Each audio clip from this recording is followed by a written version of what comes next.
Welcome back to Legends and Lore, where history meets mystery. I'm your host, Maureen, and today we are stepping into a story that has fascinated philosophers, archaeologists, and dreamers for over 2,000 years. It's a story of a vibrant Greek city wiped off the face of the earth in a single night. A city whose name whispered through ancient texts for centuries. A city many believed was nothing more than a myth. Tonight, we travel to the shores of the Gulf of Corinth to uncover the truth behind Helike, the real-world city often called Greece's Atlantis. So settle in, because this is part history, part legend, and part detective story. Our journey begins in ancient Achaea, on the northern shores of the Peloponnese, long before Athens reached its golden age, long before Alexander created his empire. Helike stood as a thriving, respected Greek city-state. Helike was powerful, influential.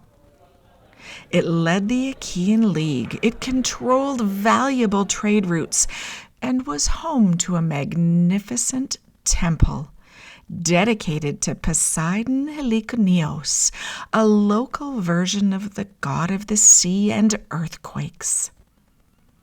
Travelers described Helike as prosperous, full of bustling workshops, merchants, fishermen, and priests tending to the towering statue of Poseidon. To the Greeks, Helike wasn't just another city. It was a sacred place, a place tied directly to the moods of the sea god, and perhaps that connection would prove fateful. Ancient writers tell us that in the days leading up to the catastrophe, strange things began to happen. Birds, snakes, weasels, rats, all seen running inland in frantic waves.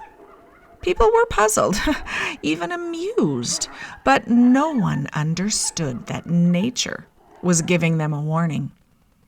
And then the ground began to tremble. And then it came.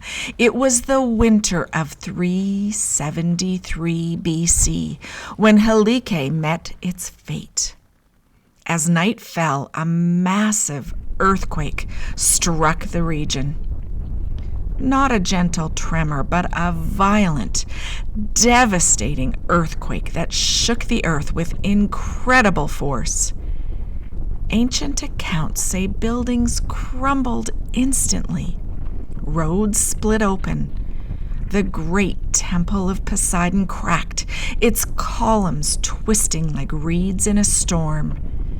But the real terror came moments later.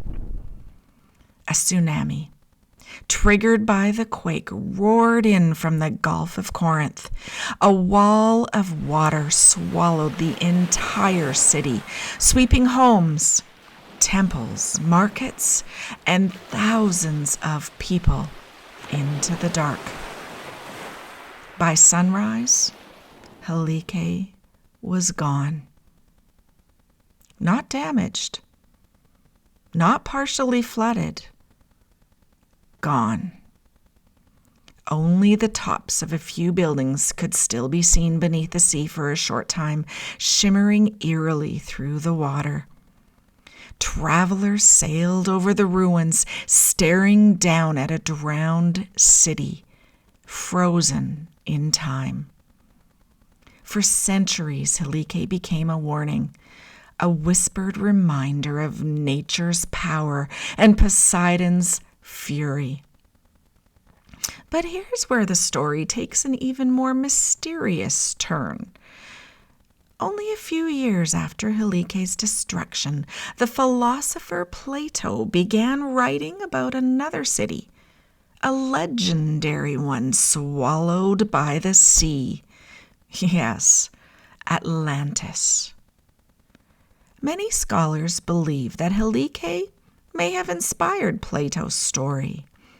It was fresh in Greek memory, a wealthy coastal city, shaken by earthquakes, drowned by the sea, and vanishing overnight. Plato could have taken that real event, a tragic, terrifying moment in Greek history, and transformed it into a powerful philosophical myth. But Atlantis overshadowed its possible inspiration. The myth of Atlantis grew, and Helike faded.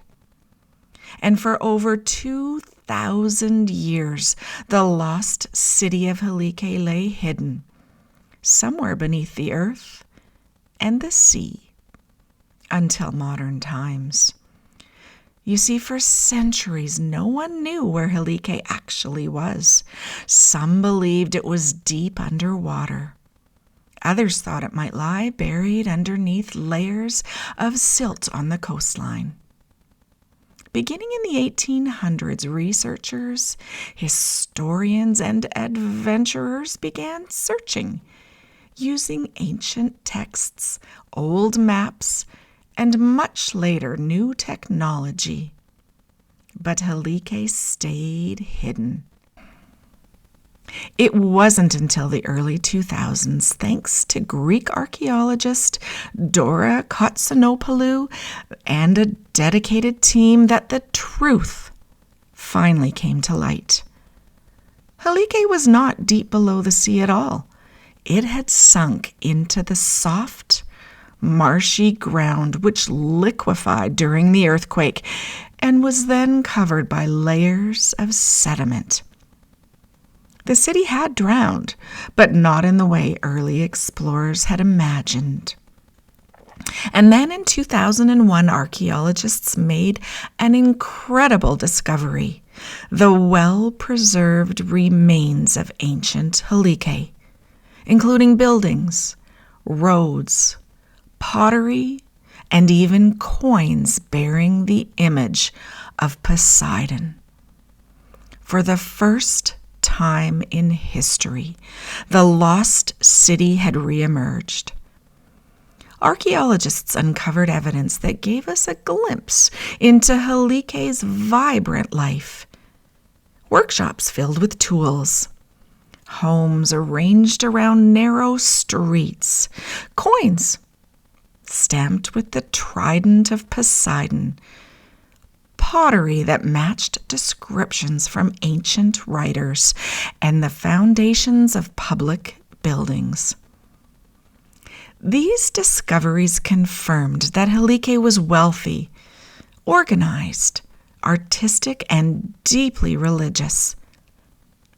One of the most fascinating finds was the evidence of seismic destruction: cracked floors, collapsed walls, and soil layers that showed massive flooding. The city's final moments were preserved in the earth like a historical time capsule. So what caused Helike's destruction? Geologists now understand the region sits on one of Greece's most dangerous fault lines. The ground beneath Helike was soft, water-saturated soil, the perfect conditions for liquefaction. You see, liquefaction is when solid ground suddenly behaves like liquid during a powerful earthquake. Buildings sink, streets collapse, foundations give away. Combine that with a massive undersea landslide, and you have the perfect setup for a devastating tsunami. Helike didn't just fall into the sea, as ancient writers said. The earth opened up beneath it. The sea rushed inward. A city that had thrived for centuries disappeared in a matter of hours. Today, Helike is still being excavated. Each year, new artifacts, roads, and buildings are uncovered, gently emerging from the soil after more than 2 millennia in hiding. The city that vanished is slowly returning. It stands as a reminder of how fragile civilizations can be. Even the most powerful cities can be humbled in a single night, and how myth and history often walk hand in hand. Helike may not be as famous as Atlantis, but it is real, a real Greek city, a real disaster, a real legend, and its story is still unfolding. Thank you for joining me for this episode of Legends and Lore, where history meets mystery. If you've enjoyed exploring the lost world of Helike, please consider subscribing, leaving a review, a comment, or sharing this podcast with someone who loves ancient mysteries. Your support helps keep these stories alive and helps this podcast continue to grow. Join me next time as we uncover another myth, another mystery, and another forgotten chapter of our world's past. Until then, keep wondering, keep wandering, and keep seeking the stories hidden just beneath the surface.